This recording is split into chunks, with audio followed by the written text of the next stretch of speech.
السلام علیکم dear students, I hope you all are fine. Previously ہم نے پڑھا تھا کہ کس طرح سے جو ہے پپ پرووس کا ساتھ نہیں چھوڑتا، اس کے ساتھ ہی رہتا ہے اور وہ اسے بتاتا بھی ہے کہ ہی ڈڈ کیئر فار پرووس، تاکہ پرووس کو پتہ ہو کہ پپ اس کی پرواہ کرتا ہے اور وہ اپنی زندگی خوشی سے گزار سکے۔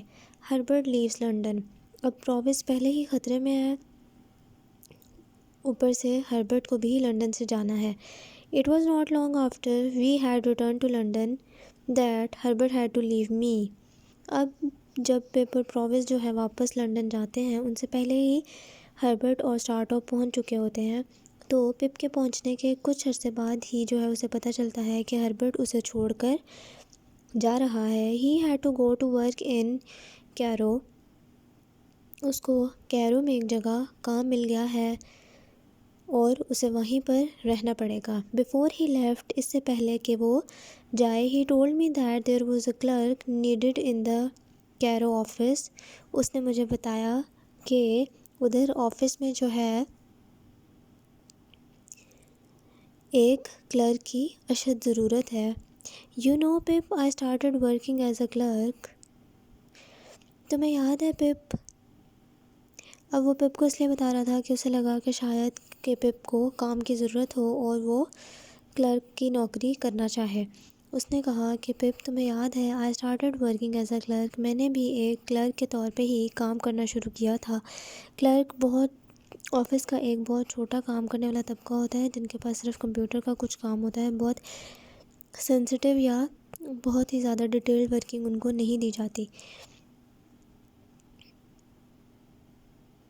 And look at me now, اور مجھے اب دیکھو، I am one of the owners, میں اب مالکوں میں سے ایک ہوں۔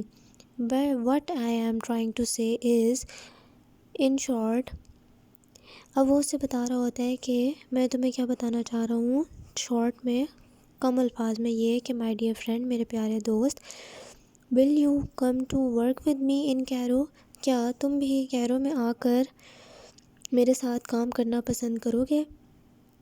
اب وہ ہربرٹ کو اپنے ساتھ لے جانا چاہتا ہے اس کلرک کی جاب کے لیے اور اسے موٹیویٹ کر رہا ہے کہ تم دیکھو کہ میں نے بھی تو وہیں سے کام شروع کیا تھا، لیکن اب جو ہے میں ایک آنر ہوں، سب آنرز میں سے ایک میں بھی ہوں۔ لیکن اسے یہ نہیں پتا کہ وہ آج آنر جو ہے وہ پپ کی وجہ سے ہی تھا، کیونکہ پپ نے اس کے لیے مدد کی تھی لیکن بتائے بغیر، اسی لیے وہ نہیں جانتا کہ it was pip who help ہم ٹو بائی دا شیئرز، یا وہ جو بھی پراپرٹی جس کا وہ آنر تھا، جس آفس کا یا کمپنی کا، وہ اس کو پپ کی مدد سے ہی ملی تھی۔ آج کے لیے اتنا ہی۔ Next part of the lesson جو ہے ہم نیکسٹ لیکچر میں کریں گے۔ فل ان دا بلینکس، آپ کو میننگس پرووائڈ کر دیے گئے تھے، سینٹینسز اور کوشچن آنسرز انشاءاللہ آج یا کل میں پرووائڈ کر دیے جائیں گے لیسن نمبر 9 کے۔ اس کے بعد 10 اور 11 سیکوینس سے ہی آپ کو ملیں گے، ڈو ناٹ وری، سب کے کوشچن آنسرز اور میننگز اور سینٹینسز دیے جائیں گے۔ Reread the lesson, take care of yourself, meet you in the next meeting, اللہ حافظ۔